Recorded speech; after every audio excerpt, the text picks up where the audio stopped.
Well, hello, Viva Birdos. Jason Hill here with another one of our prospect interview series.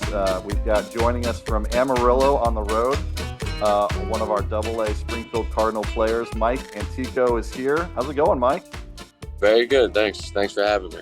Great. We're joined today by Adam Agbani is here with us again, and Blake Newberry also joining us on the lunch hour. Just for timing purposes, it is Friday at lunch. This is going to publish on Saturday morning, so basically, unless Mike goes out and hits 4 home runs and steals 5 bases, I don't know how that's possible, but it might be tonight.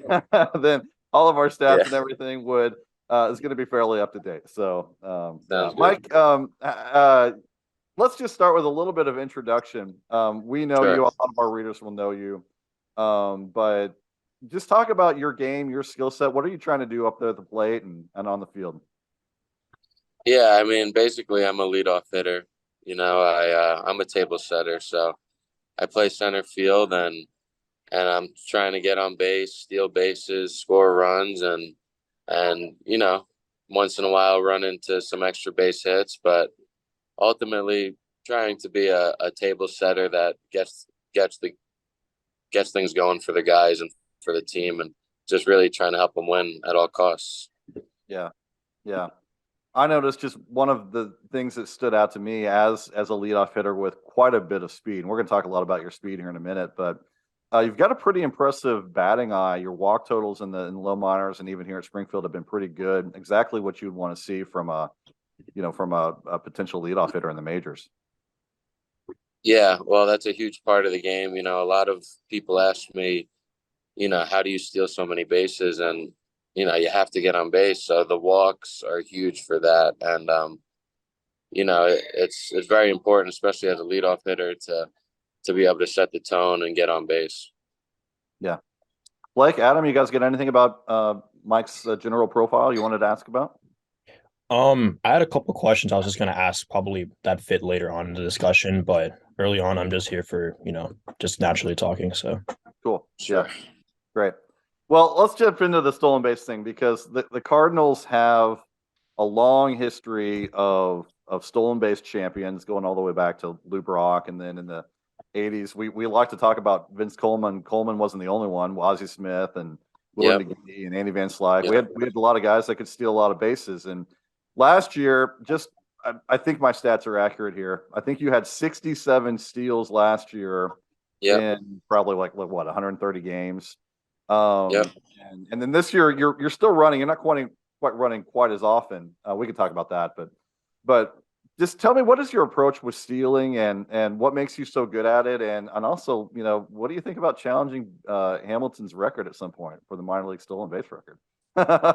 Yeah. So, I mean, as soon as I get on, I'm looking to go. I think that's my approach. I'm very aggressive, but at the same time, I try to be smart and pick my times. I'm aggressive, but I don't necessarily think I'm reckless when it comes to base stealing. Like, if the situation doesn't make sense or if the game doesn't call for it, I'm not going to take off just to take off. But as soon as I get on, I'm always trying to figure out how I'm going to get to the next base. Yeah. Is there a certain pitcher type or a certain count that you look to run in more than others? It just depends. All the pitchers are all different. Some guys like to pick off a lot. Some guys don't. Some guys throw a lot of breaking balls. Some guys don't. So, you really just got to be smart and keen to what's going on. I really like to do my homework before the game and see what the guys like to do. So, you just gotta use your head and be prepared, once the game comes and know what you're looking for and know what you're trying to do. Yeah. Okay, let me ask then a little bit about that homework part, because this part has always been sort of fascinating to me, and I'm sure it's a variation of both. But when you're scouting a team and scouting a pitcher group before a series or before that night's game, do you pay more attention to the pitcher and their pickoff move and their stuff, or do you pay more attention to like the catcher and their pop times and things like that? Yeah, I always say that I mainly steal off the pitcher. If the pitcher is slow enough, it doesn't really matter how good the catcher is or how quick he is. So, and I think any catcher will tell you that, like, if the pitcher is slow, it doesn't matter how good or how fast his pop time is, I'll be able to steal the base. So yeah, I pay most attention to the pitcher and just their time to home, and what pitches they like to throw, and if they like to pick off, and stuff like that. Just a little bit of everything, honestly. You really just got to look at everything. Yeah. So, Mike, obviously we've seen, like we talked about with the profile, speed is like your biggest thing. Obviously we just saw the rule changes in the minor leagues with the bases being a lot bigger. So you obviously paying a lot of attention to base running, the burner that you are. How big of a difference has that actually made in you, like in your production and being able to base run and some of your teammates and across the league as well? Yeah, it's a good question. It seems like it's really helping a lot of guys out. So in college at Texas, I didn't have the bigger bases or anything, and I was able to steal, say, 40 bases and 60 something games, and then my first year in the minors, the half season, I guess we didn't have it, but my first full season, we had the bigger bases, and I mean, I can't say I feel personally like a huge difference with the bases, but it seems like from a broad point of view that everybody is benefiting a little bit. It seems like guys are able to steal more and stuff, but I don't know. I haven't thought about it too much. I just kind of play my game, and it feels like the bases are big, so it feels, I don't want to say easy, but it feels like you can steal bases if you get the right jump on the right pitch and stuff like that. So right. Do you factor the base? I mean, 3 extra inches or whatever it is. Do you factor that into your slide at all, especially a head first slide, or are you just going for the center of the base to make sure you get on it? Yeah, I actually go feet first every time. Oh, do you really? Okay. Yeah, I'm a feet. That's smart. I'm a feet. Honestly, Yeah. that's pretty smart. Yeah. Yeah. I don't know why. It's just natural. Like, I've always went feet first, and I don't know. I guess I have a little bit of time to do so. Sometimes guys like to go head first and like try to evade the tag or stuff. I trust myself that if I get the right jump, I could go in feet first and beat the tag. So, I mean, not much. When you're playing, man, it's going fast, and you're not, those couple inches, might show up in like super slow mo, but when the game's going, you're just sliding in. Yeah. Blake, you got anything off that? No, I mean, it's interesting. I was looking at the stats right before we hopped on here, and I think you've had exactly 100 stolen bases attempts now in your career, and you've taken it 89 times. I mean, caught 11. That's kind of crazy efficiency. So I don't know. Is this something that makes you more efficient, I guess, than just kind of the average runner? Yeah, well, I think, like I said, it comes down to the homework and stuff, and as I said before, I'm not very reckless. Like I take the base when I know I got it, and I make sure that it makes sense. So I think that is what has to do with the success rate. Like, I'm not just running just to run and whatever.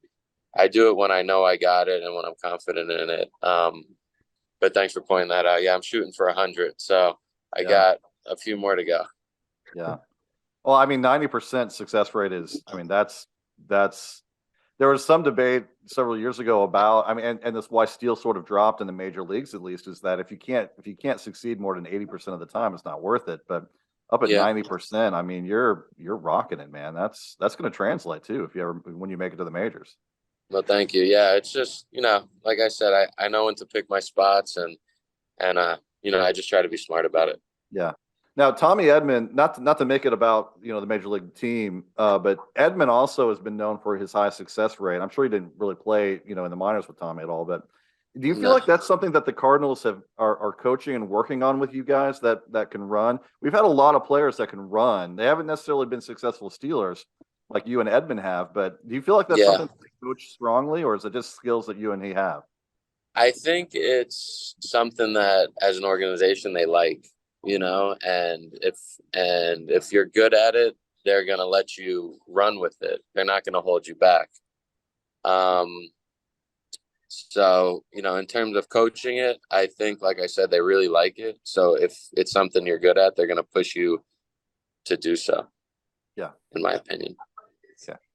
Well, we might come back to the speed thing here in a minute because I've got a little game I want to play for with you later if we have time. But let's jump a little bit because you don't just run, and especially this season. Actually, this season, what's interesting is that your steals are down a little bit, your power is up. So I've got two questions along those lines. Is there a reason you're running a little less this year, or is that just circumstantial early season stuff? Well, yeah, no, I think it makes sense. Like, these guys know I'm going to steal. Yeah. So yeah. they're paying super close attention to me. And it's something I had to adjust early on where, last year I could kind of just take off and do my thing. Like this year, it feels like they got an X and a circle around my name and saying, don't let this guy go. Because, they're picking off a lot. They're pitching out a lot. They're throwing a lot of fastballs when I'm on base to make sure that I don't take off on a breaking ball. So I think there's just a report out, and like I said, I try to be smart about it. So if I don't feel like I got it, I'm not really going to take it. And, I'll see guys with, big leg kicks to home plate that are slow to home plate. And then once I get on, they're going quick, really quick, too quick for me to go. So I think pitchers are just adjusting and I think the report is out that I'm going to try to go and guys are really paying attention to me. And on the team right now we have a couple guys that run, that steal bases, but not too much. So I think that puts more of the attention on me when it comes to base stealing. So they're just really, it feels like they're keeping a close eye. But with that being said, I still try to take it as much as I can. And yeah, some early season stuff probably, but more of just an adjustment of, okay, these guys are paying really close attention. So I need to adjust and figure out what I got to do to still be successful and not just run into an out because they know I'm going. Yeah. And just to be clear, I mean, for the readers, I'll try to put some of these stats up there or on their article. 13 in 45 games. You're still on pace for 40 to 50 steals this season. It's not like it's not like you're, suddenly lost your speed at all. It's just not quite what it was last year. So yeah, and you're gonna have weeks or you're gonna have weeks where you have 10 stolen bases, and you're gonna have weeks where you only might have a couple. It depends on the teams you play and stuff too. Some teams pay more attention to it than others and stuff like that. So it's a long season. We still got like 4 full months left. Yeah. So a lot of work to be done. But yeah, guys are definitely paying a lot more closer attention, and I think that has something to do with it. But it's a good challenge for me because they know I'm going, and if I'm still able to take it on them, I think there's something to be said about it. Yeah. Let's talk about the rest of the other elements of your game because sure. I'm sure a lot of our readers and listeners have probably never seen you play. You're not a small guy. You're not Vince Coleman out there with string bean arms and whatever. You've got some bulk and some of that's showing up in power this year. What's changed about your offensive approach this year that has led to some more power and a little better performance overall at AA? Well, I appreciate that. Yeah. It's not so much the approach where the power is coming to. I have to give it to in the Arizona Fall League. I picked up a bigger bat, just a little bit, a half an inch bigger and an ounce heavier, and it really just seemed to click for me. One of my teammates, Pedro Pajes, he recommended it to me in Arizona, and that next game I happened to hit 2 home runs in the same game. So it seemed to work, and I've been rocking with it since. So I got to tip my cap to him. He pushed me to do it because I was cautious of it. And yeah, I think it's led to a little more power, not necessarily trying to hit homers. I think I just run into them sometimes, but for the most part, I'm just going for a base hit up the middle and get on base and steal second, steal third, and score. So yeah, it's not really an approach thing. I'm going to give it to the bat. Just a little bit of a bigger bat has seemed to give me a little more pop. Yeah, guys. One of the things I've noticed just in your statistical profile this year is like obviously being a left-handed hitter, it's tough to hit left-handed pitching. I mean, we see pretty hefty platoon splits with some guys on lefty-lefty, but obviously it's still a little early in the season, but you've actually been hitting lefties better than righties this year. Is there anything that goes into that for you? Yeah, if you looked a little deeper, you'd you'd probably see that I probably have about 5 to 6 push bunts off lefties. Like, so I love the bunt off lefties, and I think it helps with those splits. It, you know, when that lefty's falling off the mound to the right side, and I could push it right past them. It's basically a free hit. So, you know, I've been liking that a lot this year, and you know, and that's what I'm going to give it to. But you know, same thing, just not trying to do too much. You know, I think guys don't see lefties as much maybe, and get in there and say, oh, I got to get a hit. You know, I'm just trying to get on base. So whatever way I can, I do. And I think the bunt is a big thing for that. Oh, that's awesome. Thanks. Yeah. I'll admit I did not check your bunt hit percentage, but before I it's very low key. Very yeah. Very low key. I yeah. should have. It makes a lot of sense. Yeah. Adam. Very low key. Yeah, no. So my question here kind of zooms out into more of a larger scope question. So Sure. I wanted to talk about more about, you know, we think about buy-in as kind of like a culture set and a chemistry set from conveying info from an analytics office to a coaches to a players. We've seen teams at the professional level, programs at the amateur level, the collegiate level, triumph and fall as a result of really just how much buy-in they're really getting from the entire program and the coaching or the staff in general. Oh yeah. So in your opinion, from a player's perspective, what is the chemistry like in this regard from when you were at Texas versus when you're with the minor leagues, with the Cardinals and a professional team? And kind of how do the Cardinals overall stack up with how you've seen, you know, other places that you've been at? Yeah. So I'll start with Texas. I mean, as soon as I signed with them, everybody knew, I knew, the whole staff knew that the goal was to go to the College World Series and win. So I think that was a big part of it, you know. And once you play for an organization like the Cardinals, you know they're trying to win a World Series, and their whole fan base is really based off winning. You could see early in the season when they were struggling a little bit, how everyone was going nuts and stuff. So it's like the culture here is just to win. So that's really, you know, what I base my game off of, just trying to win, whether I get a bunt, steal, you know, base hit, make a play in the field, whatever. I think it's super important for everyone to be on the same page, you know, and that's something that gets lost in the minor leagues a little bit. You know, guys are trying to make it, and guys are trying to, you know, get their numbers up or get promoted or whatever it may be. But that's where that winning mentality gets lost a little bit. So I always try to bring myself back to, you know, my days at Texas or St. John's in college, where, you know, all we were trying to do was win. And I think that's a huge part of it. So I think this organization as a whole, you know, anytime we talk to you know, a member of the staff or a higher up, they're always talking about winning. So I think that's the biggest thing with the Cardinals is they want to win at the major league level, and they want to teach that in the minor league level. So once you get up there, you know the deal. You guys got any more? No. Okay. Well, let's talk about your future a little bit. You're having after the AFL, you went back to Springfield, a little return trip down there. You've been a plus player down there. Thank you. WRC plus, for those of you that know that, weighted runs created plus, one of those stats that I like a lot, has you as 16% above average, with a pretty good power rating, a good ISO for a leadoff hitter, and a strong walk rate. Plus your steals add a ton of value to your game. What do you think that you have to do in order to earn that promotion and reach AAA this season? Just keep doing it.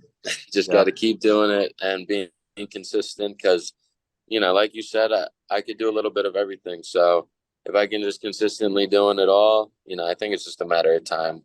I played with guys that are playing in the show right now. I played against guys. I've hit against guys that are in the show, and, you know, I think I could definitely do it. I know that I can do it. So it's just a matter of time and just being consistent, just consistently doing everything that I can, and you know, in all aspects of the game, just consistency. Yeah. Well, I mean, this isn't a question, more of a statement, but your offensive profile is the kind of profile that helps you get towards the majors. You know, someone that can play center field, play defense, run, get on base, hit for a little power. Those are the kind of players that keep progressing through the system. And who knows, you could find yourself on the playoff roster at the end of the season. They're exclusively, to get on base and steal some bases and play some center field. So yeah, if they need legs, I got them. So just let me know. Yeah. Okay. Rod Dyson in the playoffs. Yeah. So here's my little game with you. Now I realized you were in the AFL. Did you go to camp for 2 springs, or I know you were there this spring, at least in minor league camp, and I think you saw a little bit of action with the major league team. Am I right about that or wrong about that? Yes. Yeah. Okay. I spent some time this year, and at the end of last year, my first spring training, a little bit of time up there too. Yeah. Okay. All right. Good. So this is a simple game, and it's just for fun. I'm not asking you to call anyone out or put anyone under the bus, but who are you faster than? Okay, that's the game. Who could you beat in a stolen base race? And I'm going to start with the easy one. Some of your AFL partners this winter. You're killing me on this one. I'm never going to bet against myself. You could just say. I know, but it's going to be so fun. We'll get some hard ones. Jordan Walker, are you faster than Jordan Walker? Yes, he knows that. But Walker is sneaky fast, is it, for his size, right? Wouldn't you say that? Yes. He definitely is. He's almost, 30 feet per second. I always like home to first. That's what I like. So yeah. So if you give me any righties, I'm gonna take myself. Okay, good. Okay, well, let's see, because there's a lot of righties on this list. So if Walker's almost 30, what are you at? What's your feet per second measured at? Yeah, I've been between 30 and 31. Okay. Which is, about as fast as you're gonna get. Yeah. Like there's plenty of guys. I'm sure the guys that you're gonna name are about right there too. So it's just, when it comes to elite speed, it's all these guys have elite speed that you're gonna stay. And after that, it just comes down to anticipation and instincts and stuff like that. But like I said, I always like the home to first. So guys always ask me, are you faster than this guy? Are you faster than that guy? I don't know. How fast does he get to first base? That's what I like to go off. But sure, shoot, go ahead. Okay, so Mason Wynn. Super quick, very quick. Could you beat him home to first? But I'm telling you, he's a righty, so I have a stuff. But he is explosive quick, very quick. Yeah. So I guess I'd say the same thing, that your answer would be the same about Tyler O'Neill, another pretty big guy with a lot of speed. You would take Tyler. Right-handed batter. Harrison Bader, you would take Bader. Right-handed batter. Tommy Edman from the left side. It's going to be close. It's going to be close. I got one. Tommy Jew. How about Tommy Jew? Right-handed batter. Victor Scott? Tommy's fast, man. Yeah, Victor Scott's left-handed. Victor Scott, come on, that's the last one I had. I'm sure you played with Victor a little bit in spring. Yeah, no, Victor is a track runner. I mean, he flies. So I don't know exactly what he gets down to first, but I've seen him go inside the park home run in a blink. So I mean, the kid is a track runner and he flies. So that's a tough one, but we'd have to line up for that one. I'm not sure, but can we do that at some? I think we're supposed to have Victor on here soon, so we can arrange it on Zoom. You guys could do a little race virtually. Somehow. Yeah, anything. Yeah, we're actually both with the same agency too. So so really nice kid, but yeah, he absolutely flies. Yeah. What about like Blake? Adam? Go ahead, Adam. Yeah. I was just gonna say, what about straight up just like 60 times? Who's like got the flattest? Who's got like the quickest feet on the team? Yeah, I'm not sure. I haven't ran a 60 since Cape Cod, and it was I was about a 6'3", so I'm not sure what the other guys run, but I know, guys with elite speed are usually around a 6'3", 6'4". I wouldn't be surprised if Victor, ran a little faster. Like I said, he's nearly like a track runner, and he flies. So you'd have to ask him, but like I said, when it comes down to elite speed like that, and when you're on the bases, the only difference would ever be just getting the good jump or your anticipation and your instincts on the bases. Because at that point, like I touched on before, 30 feet per second or 31 feet per second, that's about as fast as you're going to get any guy. So after that, it's just how good's your jump and how good's your read and your instincts out there. Yeah, because I was just looking at here, like this database that I'm looking at, it's got the fastest home the first times, as you mentioned, like we've been on that notion for the past few minutes. The past few years at Palm Beach, the only guys that have a faster home to time are Victor, you mentioned, Darlin Marquette, Tommy Ju, Lisandro Espinoza, Brady Whalen, Juan Vincho, and I think that's it. Oh, and Mason Wynn. So that's it. So you're up there, right? And this is the past few years of the guys that they're. Oh, and Nathan Church, but point taken that you're one of the faster guys on the organization. That's the claim to fame, and with the glove and the rising power, Totally. So putting it all together for listeners: glove, plays center field, elite speed. One of the best in the majors. Walks, gets on base, bunts for hits.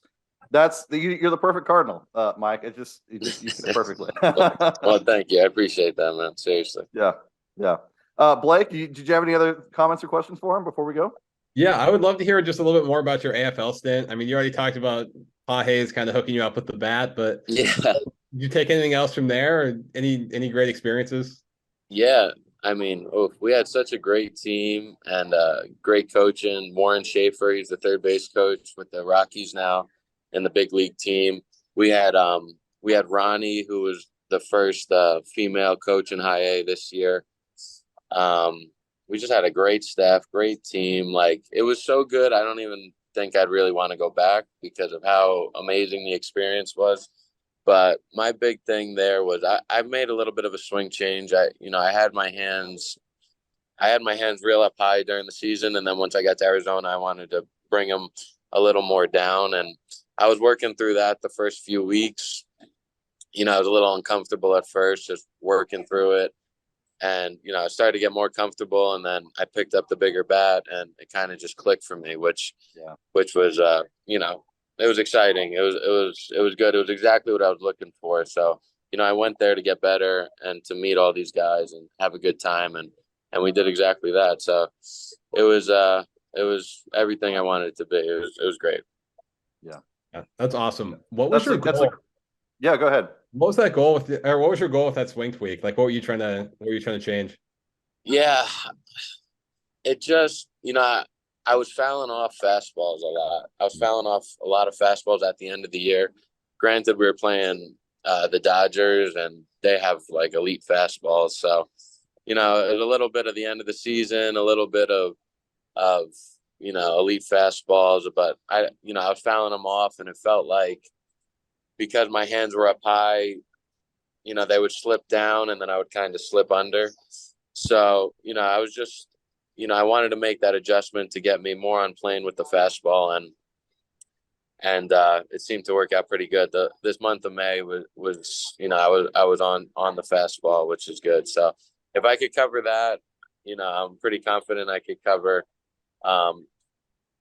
pretty much any pitch in the zone. I've always been good on breaking balls and stuff, and sinkers and stuff like that. So it was really just the high four-seam fastball. That was the reason for the change. I wanted to get on that pitch because I was able to handle everything else, but I wanted to handle that too, and it's been working pretty well. Awesome, thanks. That makes sense. Yeah. Well, Mike, thanks so much for joining us. It was a great conversation. Great to talk to. We haven't had a stolen base guy on, so talk a little bit of steals and all that stuff. And one more question: Could Pedro Pages, could he throw you out? Well, you could ask him, but we had a little inter squad, and right before the season started, and I did steal on him, and it was pretty casual. And in spring training, I had an opportunity, but I didn't take it because I didn't think I had it.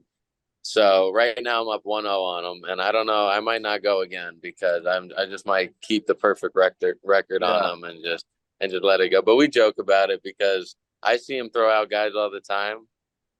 He's unbelievable back there. His pop time's crazy, but every time he throws someone out, I get that little boost of confidence because I know that he didn't get me, but if he could get everybody else, it's a pretty good sign. So he's probably the best catcher I've ever played with, and just being able to get one bag off him was enough. I'm good now. but I know that he's going to want me to challenge him again. But yeah, we had a fun little competition going on preseason. Yeah, that's great. Yeah.